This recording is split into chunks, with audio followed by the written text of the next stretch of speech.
Hi, good evening, everyone. Welcome to UOB Hian CIO series number 32. Today, we're going to talk about a very timely topic of US big tech and AI, given the recent market volatility. My name is Wang, CIO of Private Wealth Management, and today I'm with Garrick Lee, my associate, who covers US tech. And for those who know Garrick, he's responsible for our US technology and AI research and has contributed to a lot of great ideas in the past, but unfortunately, a lot of our core recommendations are experiencing some volatility. And before we begin, I want to wish everyone a healthy and prosperous Chinese New Year, a year of the horse. As usual, today's event will offer translation into Chinese subtitles, but if you don't know how to use it, or your clients or associates like to attend a Chinese session, we will offer another CIO series tomorrow, roughly the same format and content, tomorrow at 8 p.m. With the difference that the language will be in Chinese and also will be after Nvidia earnings. So hopefully we get a little bit more color on what the AI industry is heading to and how the capex and all the other technology changes are evolving post Nvidia earnings tonight. So tomorrow, don't forget, there's also another CIO series in Chinese with roughly the same format. And UOB Hian is one of the few firms today offer bilingual research for our private wealth clients. This is a brand new initiative to show that we're really serious about investing. And here's a list of our publications now offered in both languages, and links to the latest Chinese translation are here. Please contact your UOB Hian representative to sign up. Our research is not just for the sake of research, and Garrick knows that we focus a lot on actionable ideas. And all of our research, almost all of our research come with calls to action. This month, we had several calls to action, including changing our fixed income core recommendation from medium-term bonds to short duration bonds because of the Fed wild card. And as you know, we have had a lot of news on the Fed and a lot of uncertainty on the rate cuts and Fed independence issues. So in this environment, we strongly recommend people to shorten the duration. We also upgraded CATL into a core recommendation, not just because it's a volume leader, because it's also doing a lot of other things like upstream integration, global M&As, and also technology innovation as a leader in global energy storage. Also a beneficiary of AI, right? Yes. I believe. Okay, and then software we're going to talk about a bit today. As you know, there's been a lot of volatility. We maintain our high conviction in these four names, which we'll go into details later. And don't forget, defensive has always been our core message throughout, whether the market ups and downs. So this year, we also constantly reminded you of our barbell strategy. On one end, you need to invest in AI and manage the volatility. On the other end, you also need to think about and position for what we call the true defensives. So these are some of the stocks that we recommended. Walmart up 13% this year, P&G up 16%, and XLP is the US consumer staples ETFs up 15% year to date. And you can clearly see the advantages of holding these names when the market is experiencing so much volatility in recent months. And all go back to what the market fears today about how AI seems to be disrupting everything. I would say it's not just disrupting, it's more destructing or is making big changes to not just a certain sector, but also the whole economy. So this is what moved the market recently. Citrini Research talked about how AI, the so-called global intelligence crisis, may change the macroeconomy from labor markets to financial systems and to all kinds of potential risk factors. I actually don't want to comment this report, but because of client request, ask us to offer 2 cents. I don't see any real numbers from this report. The report itself admitted that it's not even a prediction. It's written in the format of a science fiction. And even though some of the arguments are attractive and sensational and tempting to some people, but we just don't see any real evidence or data yet suggesting that's happening. So my thinking is definitely pay attention to it, but I will not take this too seriously at this point unless we have some data points suggesting that these things are actually happening. And my other thinking that is, if the market respond to this report in a way that's doing today, it also shows you the low investor conviction in AI at this juncture. In other words, if we're in a bull market today, this report will just get buried. Nobody will care about this report. I think you can almost view this as a way that investors are looking for a way to sell, looking for reasons to sell. So that's why it made the headlines and caused so much of volatility. So the next thing is on our agenda is really, how AI is disrupting enterprise software. Now, this is something we do have data points and evidence to suggest that it's too early to tell whether that the enterprise will be demolished by AI at all. And here's our report just published today with the Chinese version, if you like. The 3 main arguments that AI would disrupt software, whether it's the seat-based model, whether it's the lower barriers of entry, or the AI agents replacing software, we found that only one argument has some backing.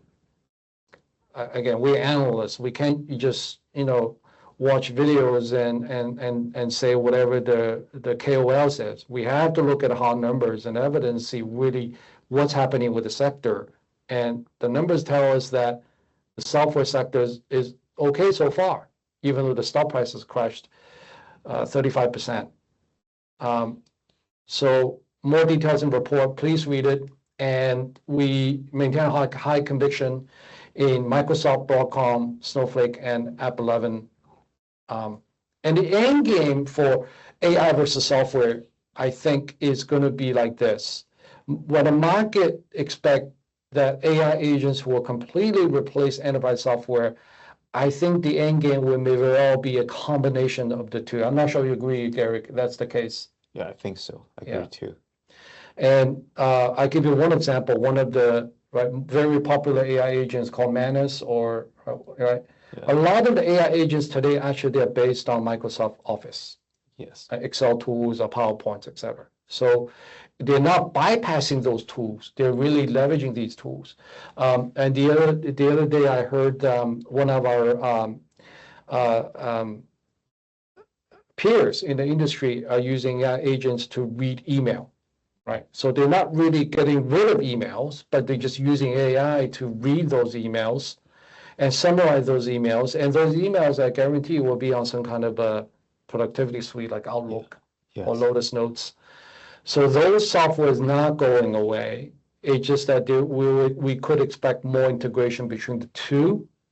But doesn't mean that the whole software industry is fine. We're not saying that the threats are unwarranted. We're just saying that it may not be happening that fast, and let's focus on our stock picks. In fact, if you remember, earlier this year, Garrick wrote a really good report on AI stocks to avoid. Yeah. When was that? January, I think. Yeah. Right. And in that report, we already warned you about the software, the AI threat to software. And I remember clearly that we advised people to get out of Oracle and Adobe and those names. Okay. So again, we're not bullish on software, but this is about stock picking. This is not about buying beta. Okay. It's really about what we know, what we like. And Microsoft is still our top pick, despite all the concerns about the AI impact on its productivity suite, the seat-based model, the unemployment situation in the US, the labor market weakness may impact its a seat-based business. All of these concerns combined, still not sufficient to justify that Microsoft is under threat. In fact, we still think Microsoft is a beneficiary of AI, not a casualty of AI, because of the cloud growth, right? Cloud growth. Also, we don't think the office will be like replaced. We can like adopt a kind of first principle to think about. If the real workplace is truly like full of AI agents, like, do you think like there will be more email usage, more office like a Word document, more Excel, or less? I think there will be more, because I think so too. AI agent will work 24/7. Yes. So there will be more and more like a value of these kind of office tools, and also like a cloud is also like a hyper growth.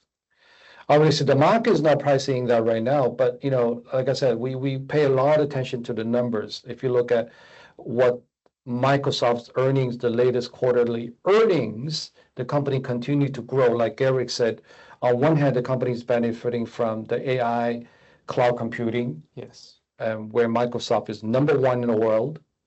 And I think the latest number was up 39% year over year. 39% year over year is not a small number. And then the AI Copilot driven productivity suite, which typically accounts for 40% of its revenue, growing at what, 20%, 30% a year now? No, 16%, yeah. Okay. And then long-term growth was still somewhere around 10 to 20%, I think. So these things combined make us feel more confident about Microsoft, even at these price levels. That's our top recommendation for software. Okay, the next name is Broadcom. Now, most people don't associate it with this enterprise software.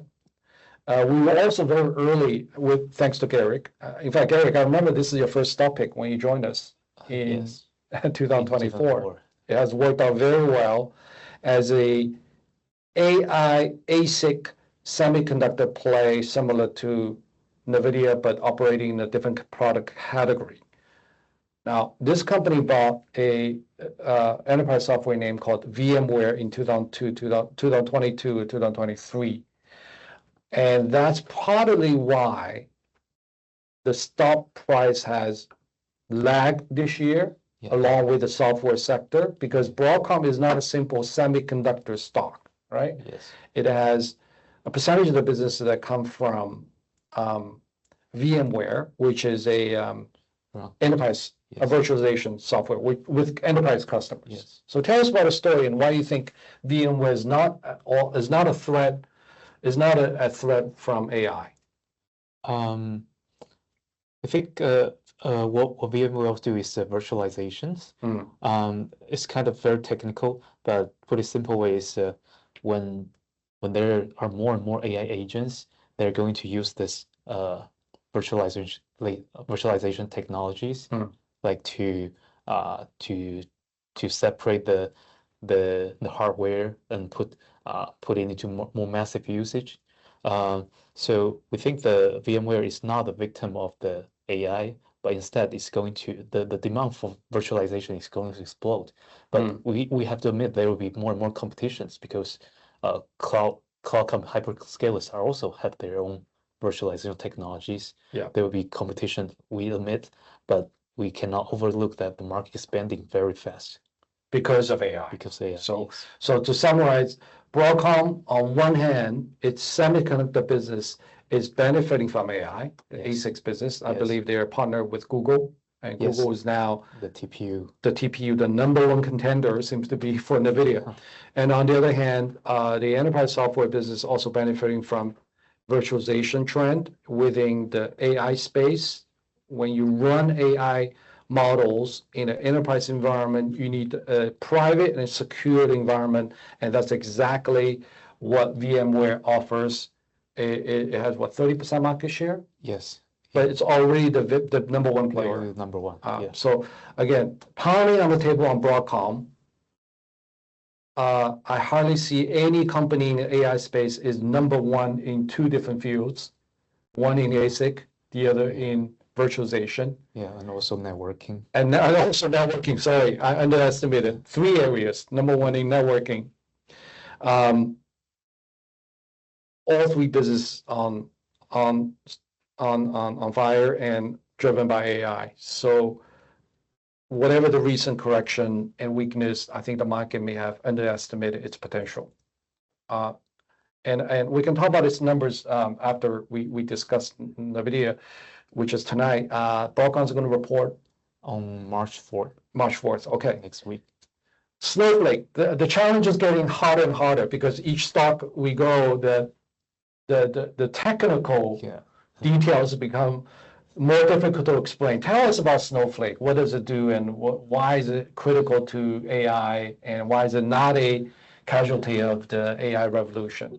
Yeah, a lot of people are not familiar with snowflakes, but it's getting taught in the industry more and more frequently. Like imagine you own a house, you got different type of assets. You got clothes, you got home appliance, you got documents, like everything's electronics. But sometimes you have to put things into cabinet because there's not enough space. But sometimes you need to get those things out because you're going to use that. So snowflakes is kind of, you can think it can help you. Housekeeper. Housekeeper can help you organize this kind of assets. Yeah. And also you can help you get this out and get this back more fast. And so to put in the enterprise perspective, the asset is data. So snowflakes help you get the data out and get the data back faster. So in AI, when in the future when AI is getting like more and more like adopted, there will be more massive demand for high speed and high speed like fetching and getting back, organizing this massive data. Yes, and this also highlights I think it's probably the market overlooked that so much focus is on AI models. Yeah. But in fact, data is probably as important. Would you agree? Or even more important than model in some cases? Yeah, data is the bottleneck of the AI model now. Is one of the bottlenecks AI model now. So in summary, this company is a housekeeper for enterprise data. And the relevance to AI today is with the AI adoption, with the AI models running on private enterprise data, companies need Snowflake's platform to better manage and more efficiently access the data. And we talked about this earlier. You said there's also a lot of unstructured data that enterprise can leverage based on AI. We just talked about our UOBK here, and I'm sure we have a lot of unstructured data today. Yeah. Like this video we are creating for CIO series is unstructured data. Unstructured, yeah. And how we can in the future to extract information from the CIO series webinar and make it useful for our clients in an AI environment is going to be the future. And Snowflake, it holds the key to that technology. Yes. What's the market share like, and what's the competition like? Currently its biggest competitor is Databricks. Databricks is unlisted, but the valuation in the primary market is already like 135 billion. Yes. So where Snowflake now, the valuation is around 60 billion. Only 60 billion. The Databricks indeed doing a better job, but there's ample room for both companies to thrive, to grow fast. Okay. Now, I do want to caution people that Snowflake's valuation is also high. That's part of the reason that we make this a trading buy, not a core recommendation. The previous two companies, Microsoft and broad kind of both our core recommendations, high conviction, ultra high conviction. This is a medium conviction given the valuation concerns. It's a trading buy. We still like it, and I suggest that people control the position size, given that it's a volatile stock and it's also the valuation is not cheap. They're going to report tonight? Yes. Oh, they also tonight. Okay, so in a few hours, you will see whether we're right or not on Snowflake's robust fundamentals benefiting from the AI adoption. And App 11. Now, this is also very controversial, probably the most controversial of the four. I remember when we present this to some of our sales and clients, we got some pushback because it's history with some short selling reports. The shareholder has some not so good background and all these things, which ultimately we found to be a non-issue. Okay, so again, today's session is really about back to fundamentals. So let's focus on the fundamentals of App 11. What does the company do? So you can imagine App 11 is a Meta without social media apps. It just purely help those small apps to promote the ads. Yeah, so it's not. I don't think it's a typical software. It's just like a algorithm, yes. Or it can provide like advertisement services for different advertisers. Yeah. So, but it's like the number 6 position in the software ETF. So yeah, it's scrambled into this storm. Yeah. So what Garrick is saying that with all the concerns and fears about AI disrupting or destroying software, App 11 is actually completely innocent. Yeah, right? They're actually in the AI business. If anything, this company is going to disrupt everybody else, not AI is going to disrupt them. And it's in the AI advertising business, helping both advertisers and app developers. Yeah, there's a supply and demand. Yes. Supply is the like different apps. The demand is the advertisers. Sure. So they help both. Both, and the new frontier today is really the apps. When you say apps, it's really the mobile apps, right? Yes, mobile apps. Android. Do they work with Apple apps as well? Yes. Okay. They both Android and Apple App Store. Sure. And then we expect this company to continue to grow sustainably at around 20 to 30%. And what's remarkable about App 11 is that I saw the other day that they have such a strong cash flow and margin. Yeah, they're basically like the money printing machine. Yes. Because of their dominant position in the space? One is dominant position. Yeah. Another one is they're truly adopter of AI. So they just use the algorithm. They don't need like to scale the human. There's no capex, there's no hard assets, right? There's no factories to run, or there are no much OPEX, like no much human resources. I see. So again, let the numbers speak for itself. The latest quarterly results were very strong. It defied the short seller reports and also defied all the fears, I think, among the software sector about AI. But like Garrick said, it's what number 6 position. Number 6 position in a software ETF, and as the ETF gets sold off, this company also got hammered. Okay, that's the gist of our key call on the U.S. software space, given the recent volatility. And there's a report on that as well. I showed you. If you have any more questions, please read the report. You can also ask a question later on this call. And let's switch gear a little bit because I know tonight is the Nvidia earnings just in a few hours. And I also want to put this in the context of our top predictions for 2026. If we've been following our research, by now, what's today? February the 25th. By now, all of our predictions have come true, right? Including the great AI capex slowdown, what we call the great AI cool down. Originally, when the fourth quarter numbers came in, we thought we were wrong because Meta, Google, and Amazon, they all guided very high numbers. Yeah. Made us believe that the 2026 AI capex is going to be higher than 2025, which is true for those companies, but not the whole industry. Okay, so let's take a step back and look at what's really going on with this AI capex. Various sources, including Goldman Sachs numbers, suggest there is indeed a slowdown from 73% growth in 2025 and 60% growth to 60% growth in 2026. Globally, that's the chart on the right-hand side, lower right-hand side. We are looking at global AI capex to slow from 50% growth to something like 37% growth. Again, you look at this chart and say, how come the bars are still going higher? Yes, the bars are still going higher because the growth is still there. What we try to say is that the growth itself is slowing down. It's the second derivative is slowing down. Now, the market is not paying attention to this because the market still believe that 60% is a good number.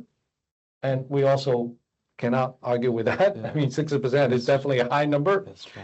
And the $660 billion, it's a very big number, right? Yeah. If you compare the, let's say 2 years ago, it's only $200 billion, right?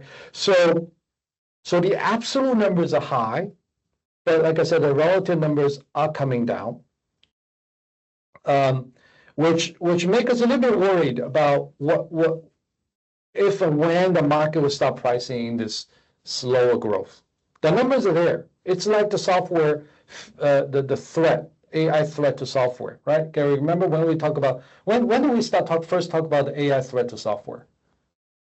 I think 2 years ago. 2 years ago, we already know there's going to be a problem. The stocks responded most notably, I think, since October last year. Okay? So again, same thing. The numbers are there. The writing's on the wall. The AI capex is definitely slowing down, even though the absolute numbers are very high. It's just a matter of time when the market will start realizing, well, we're not going to be as high growth as 2025, and the peak is past. Okay, so that's the background. That's the backdrop about the AI capex cool down. It is a big deal because it's going to impact a lot of companies, including Nvidia and the entire food chain. Including Chinese companies, including Korean memory makers, right? So this is an issue that we want to highlight to you, and there are arguments on both sides. Okay, the number tells us that 2026 is going to be lower growth than 2025. Not negative growth, but lower growth. Okay, now the bulls will argue that if you look at the chart on the right, that we're still very early in the stage in terms of AI capex. So long term, we agree that AI capex still have a way to go. There's still a lot of growth. But again, if you look at stuff on the left-hand side, the chart suggests that this capex has definitely taken a toll on the cash flow of these big tech companies. Yeah, even like Amazon, Google have to borrow money to issue debt. Yeah. Remember, all of these companies used to be well-capitalized, net cash. They're still net cash, but maybe not as healthy as before. And now even thinking about borrowing money to fund some of the capex. And thus, there's also a lot of talk about the private credit bubble in the U.S. Could be a crisis brewing because a lot of credit is also going to that space. Ultimately, the caution stems from that these capex need to generate returns. Yes. Right. So this cash flow chart on the left suggests they may not be generate as high return as expected yet. Yeah. Okay. Yeah. Is it fair to say that? Yeah. And there's also a very direct impact. Sorry, interrupt. You can say. Oh, sir, I just said not so fast to generate so much return. Yeah. It takes time.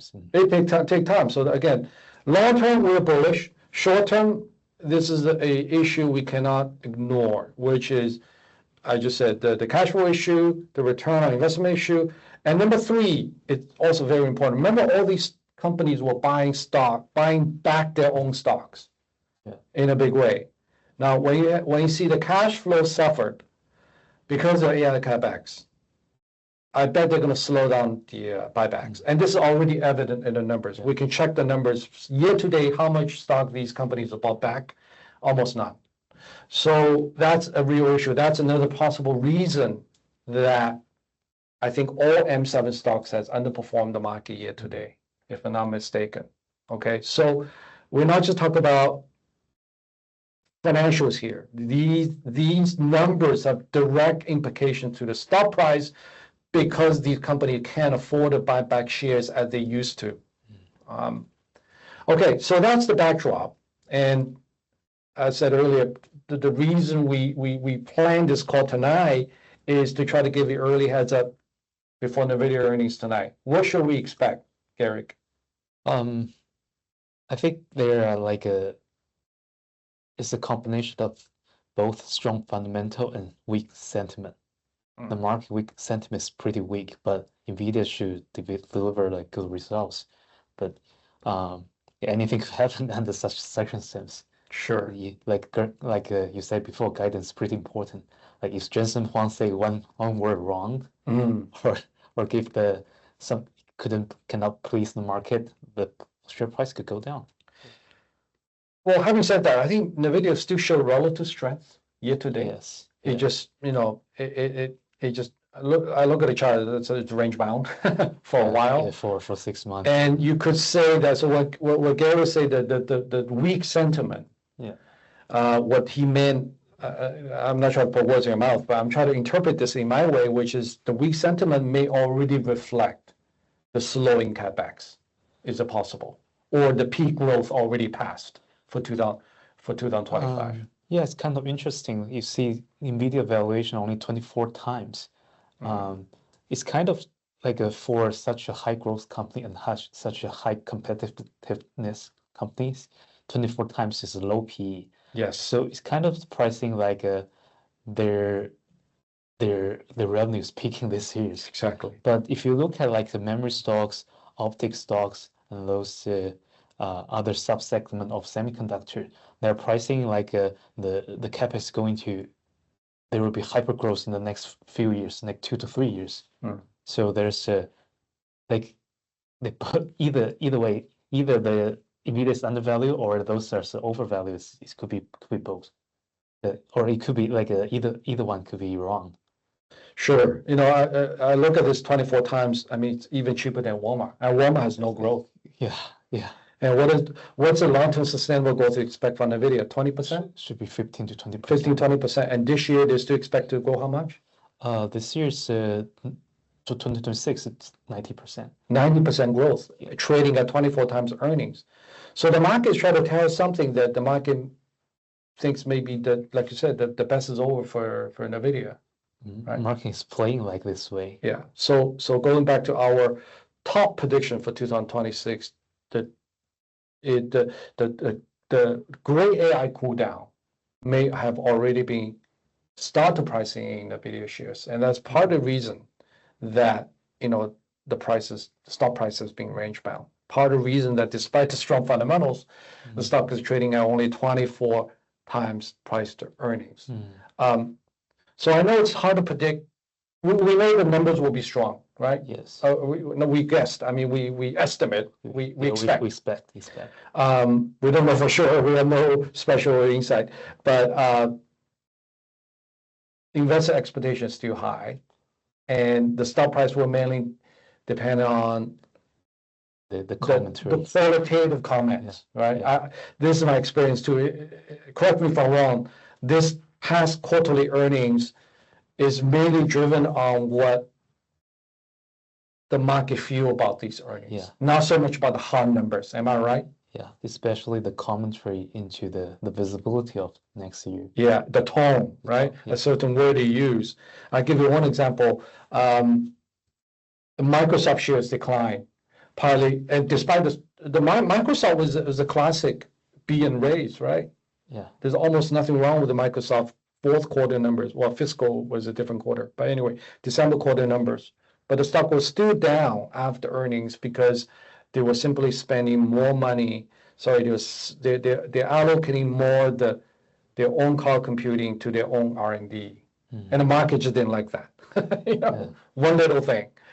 So that's kind of thing what to deal with.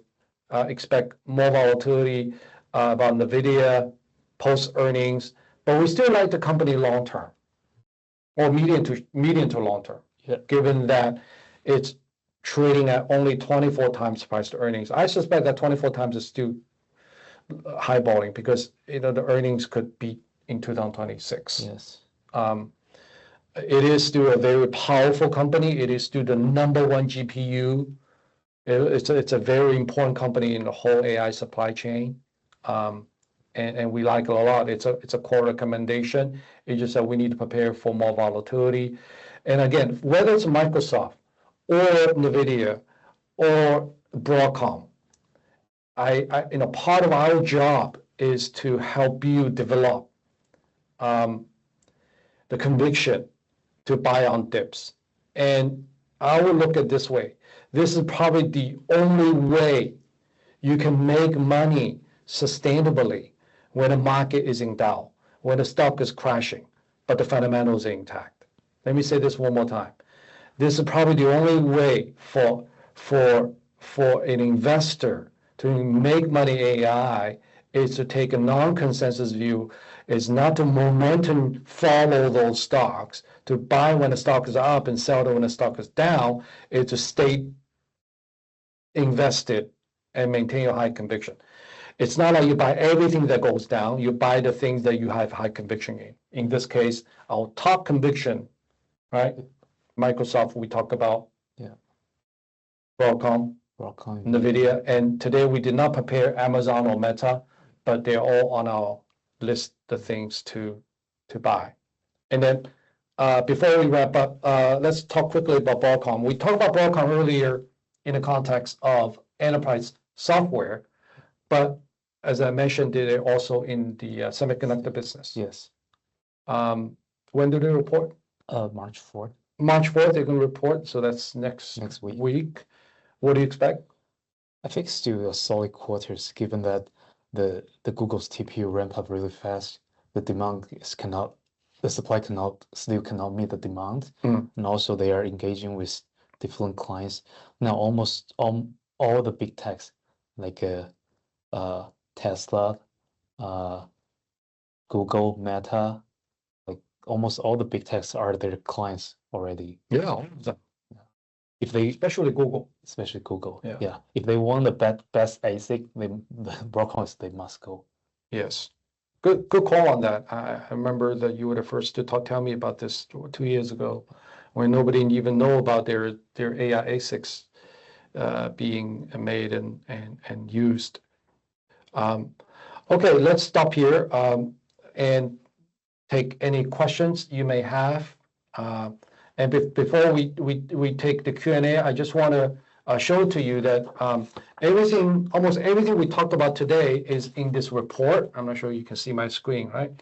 In this report, it's called Wealth Flash. As I mentioned, we now have both Chinese and English versions of all of our reports, including Wealth Monthly and Wealth Flash.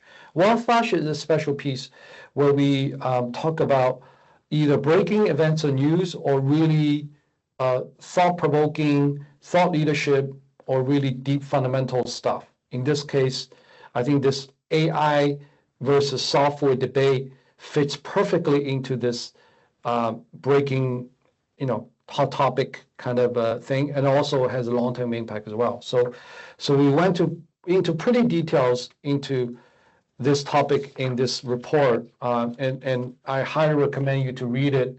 And in order to save you time, we also put a lot of the key findings and the supporting evidence in the appendix, so you can go to the key conclusions right away on page 1. So again, please talk to your representative. You will be contacted about accessing all of our private wealth management research and reports. With that, let's open up the floor for Q&A. Garrick, you ready? Yeah, sure. Okay.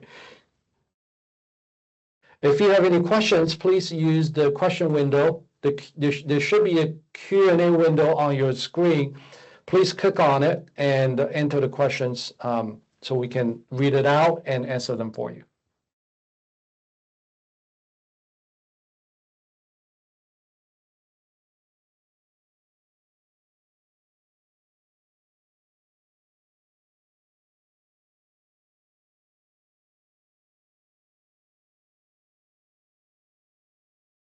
Okay, the first question.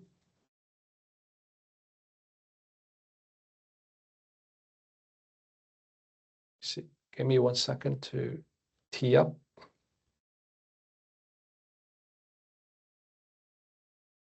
The first question is about how the market reacted to the Citirion research. Does it suggest that percentage of stock trading is dominated by algo traders rather than individuals, possibly institutional? How does that change our investment thinking? That's a really good question. I'm not sure how much algo trading is right now in the US market on top of my head. I don't think it's a majority, but I can tell you one fact, which is the recent buying or recent trading in the market has been dominated in the US, okay? It's dominated by retail investors, just the recent few weeks by retail investors. Institutions are selling, so hedge funds and the retailers are buying, and these investors tend to react much faster than institutions. Thus, we are seeing this kind of knee-jerk reaction post these reports. And this goes back to what I said earlier. In this market, we, at least us, try to win not by acting fast or not by acting faster and beat the machine. There's no way we can beat the machine. Algo basically is machine driven, and if it's probably already AI driven, a lot of it. So there's no way we can really beat that. But I think, at extreme times like this, when either way the stock go up a lot or stock go down a lot, these are the points that we can add value based on fundamentals. Because my philosophy is that regardless of AI or not, the market will always overreact or overtrade on both ways, in both directions. The stock could be oversold by a lot, and the stock could be overbought. And you probably, I'm not sure you follow our research, that oftentimes when the stock go up a lot, we will recommend investors to take profit, not to sell the whole thing, but to take profits. Same thing. I think extreme volatility often means a good opportunity to trade, to adjust your positions, and especially with fundamental views will make you more powerful in this market during those times. Yes, I think I agree that the algo trading is getting more and more dominant in this market. Yeah. Also, retail investor also. So kind of surprised that Citrini's report get viral, like given that it's just imaginations, yeah, and also kind of overthinkings. But like this is where we live right now. The markets, there's social media and AI. Yeah. Even 8 years so grandma can know what's going on in the market, and sentiment and like volatility get amplified really fast. But like she says, we should embrace this volatility and take advantage of it. We should definitely take advantage of it, and I believe that oftentimes the market it does not really reflect the true fundamentals again. Yes, especially this report has nothing to do with fundamentals. Yeah, I read it like a science fiction. Yeah, and the social media definitely has expanded its influence. Okay, going to the next question.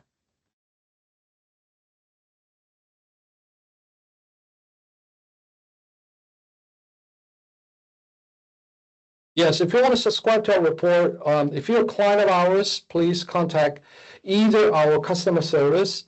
You can go to our website to find out the contact information. Either our customer service or if you have a representative, if you're an actual human contact, by all means, contact that person. If you're just online trading, we also have customer service that can help you to sign up for all of our research. How much will Anthropic help with Amazon's share price? That's a really good question too. We got a really smart audience on today. Yeah, so Amazon actually owns 15% of the Anthropic. It's the biggest shareholders. Yeah. And last year we talked about Anthropic monetized their product. 70% of the Anthropic's product was monetized on Amazon's cloud, AWS. Yeah. But now it should be 50% because Anthropic also work with Microsoft and Google's. So the majority of Anthropic profits is still going to Amazon's, their cloud computing cost. And Amazon, by the way, is also our core recommendation. Yes. I remember I said earlier, Broadcom is number one in 3 fields, right? Yeah. Amazon number one in 2 fields. 2 fields. One is the e-commerce, and the other is cloud computing. Yes. I want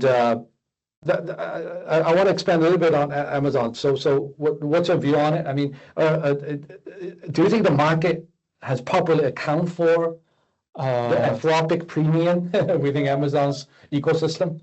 I think the market underestimated that, and also we shared about Anthropic last year. We said that the market underestimate Anthropic and also underestimate the partnership between Anthropic and Amazon. Yeah, between Anthropic and OpenAI, are they neck or which one is more advanced? Anthropic's more advanced in like a 2B business. Okay. So enterprise business, which is also Amazon's forte, given its cloud computing and e-commerce customers, e-commerce vendors, sellers on its platform. Okay, the next question is on the view on China. A quick view for great, also a great question. Thank you for asking.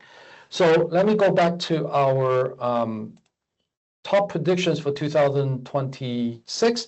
One of our, we have 2 predictions related to China, maybe 3. Okay, so I'll start with the easy one. The one on the breaking the dollar's grip is about de-dollarization.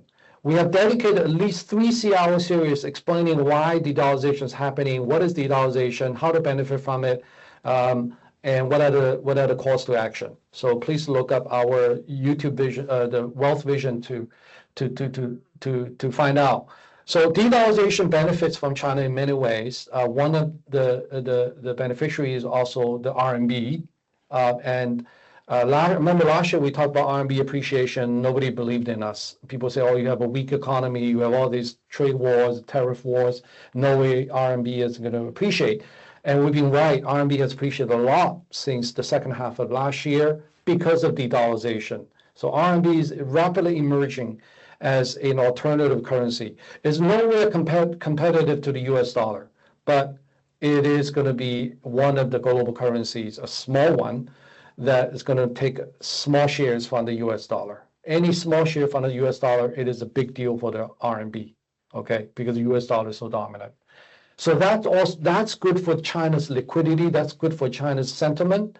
So that also partly driven up the Asia market, the Hong Kong market, because RMB appreciation. That helped. Number 2 is on the US-China arms race. And we also have a differentiated view since a year ago when DeepSeek was launched. We already said, look, let's watch China closely. This is going to be a big deal. And China is not that far behind the US in AI. And this trend continues into 2026, where we see continuing catch up by China in AI. So for China, we continue to recommend people to focus on AI stocks because of both short-term and long-term trends. Now, the third one is China's growing pains. This, unfortunately, is not so good news. The RMB is good, AI is good, but overall, the Chinese economy is not improving. In fact, you can almost say that things are getting worse. I'll give you some numbers. The January top 100 developer sales was down another 24%. It was down year over year, down 24% year over year, down 40% month over month in January.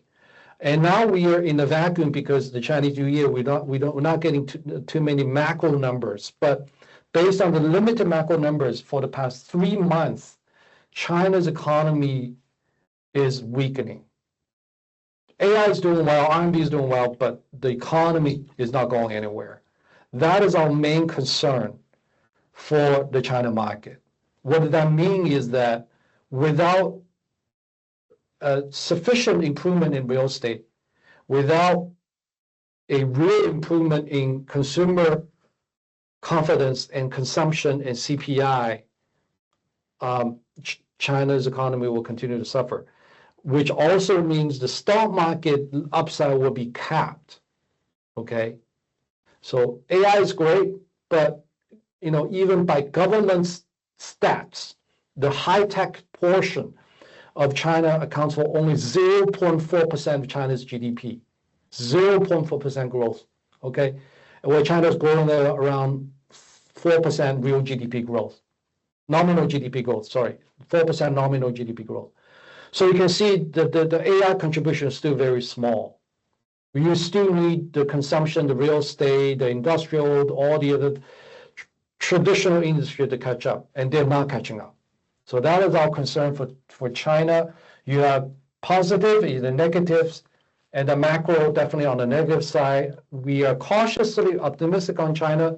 Back to your question, we're cautiously optimistic because there are good things happening in China, like AI, but the majority of the economy is now moving forward. And we're going to give it maybe a couple more months. And now we're going to have some really important events coming up. In March, we're going to have the 2 sessions.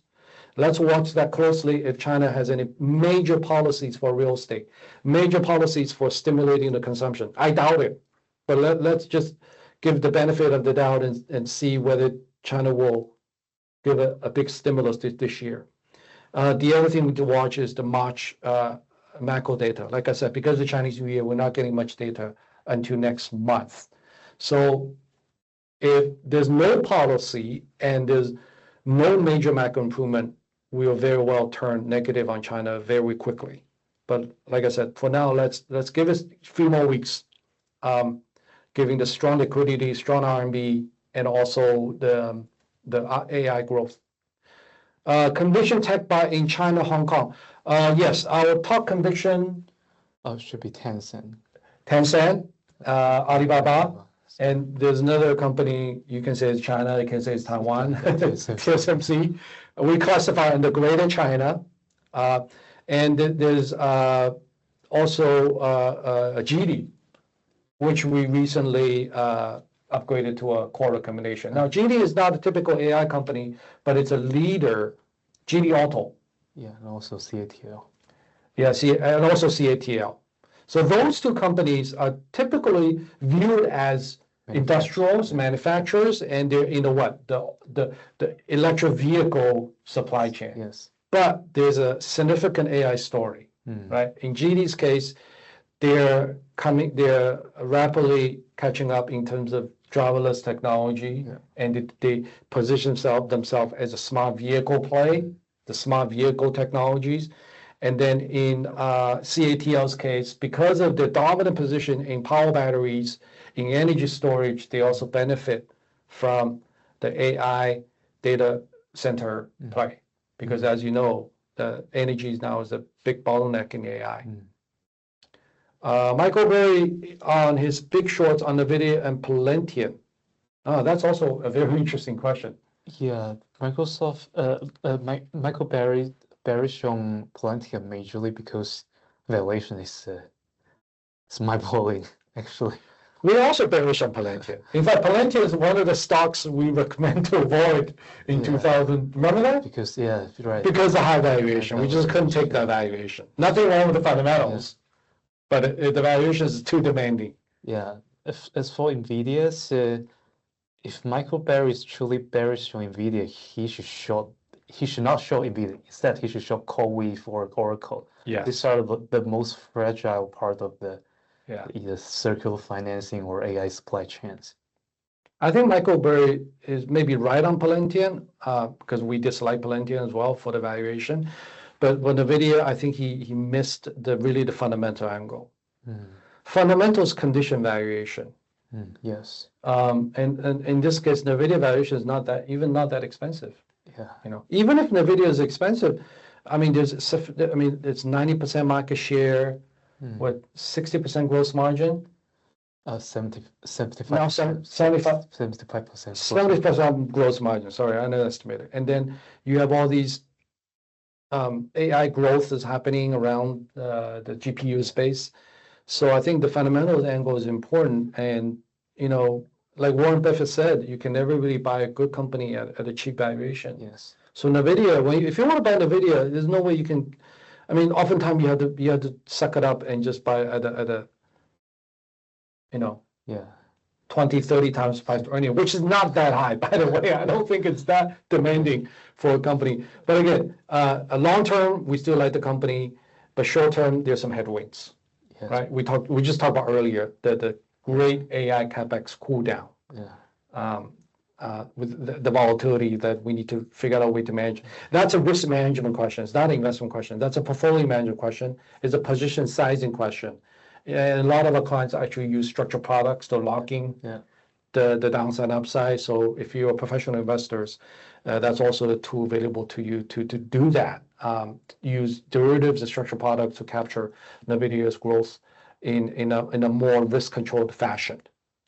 Is the capex of hyperscale mostly used for the data center? Yes. Yes. Yeah. That's true. And does AI harm platform stocks like e-commerce, online travel agencies? Theoretically, yes. But and I'll let Garrick to share his view on this too. Theoretically, yes. But going back to the data piece, okay, the data piece, I think it's still something AI cannot replace. I'll give you one example. Trip.com, which is also our core recommendation, today face threats from AI. But Trip.com, I think they own Skyscanner, right? There's a company called Skyscanner. It's basically a monopoly in flight statistics.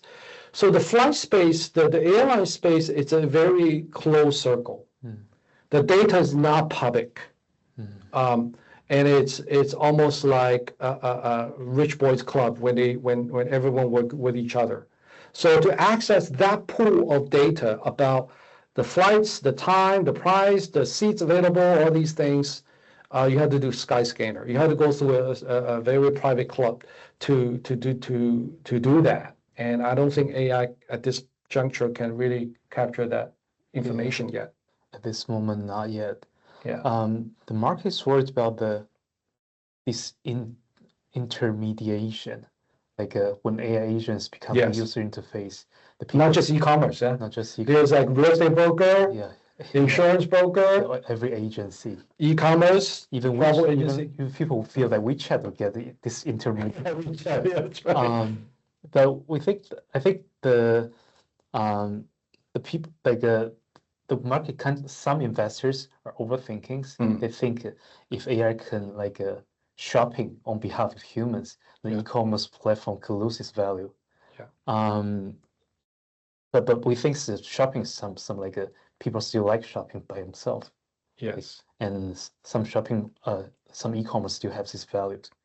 It's shopping is almost like in PDD's case, almost like a gaming activity. Yeah, like entertainment. It's like a pastime. Yeah. It's gaming. It's like so people.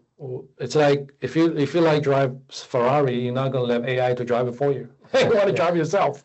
So that's a part that AI is difficult to replace when humans do want to take control. Yeah. But not everybody. Not like WeChat.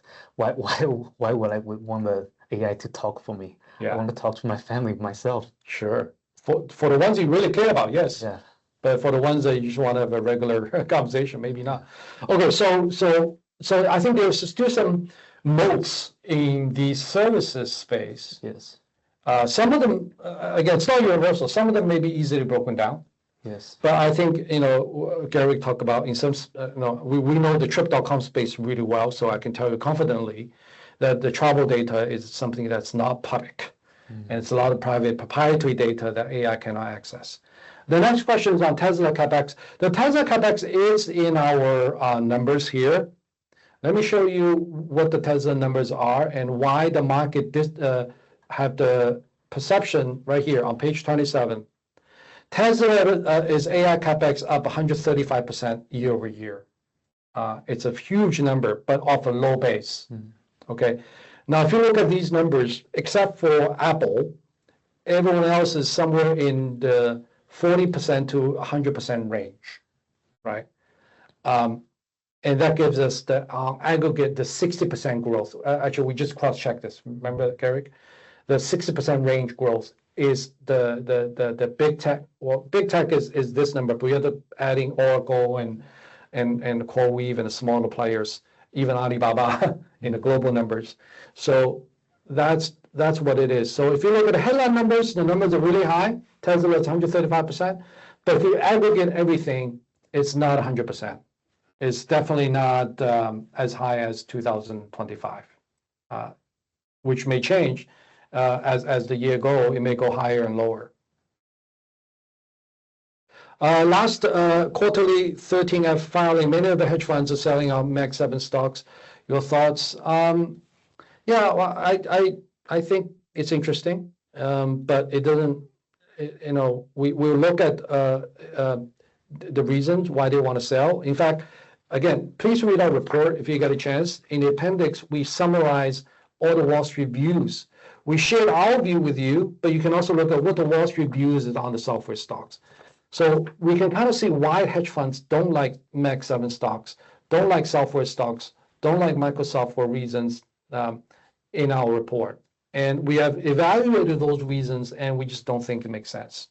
So again, back to fundamentals is what's guiding us, our investment decision, give us the conviction.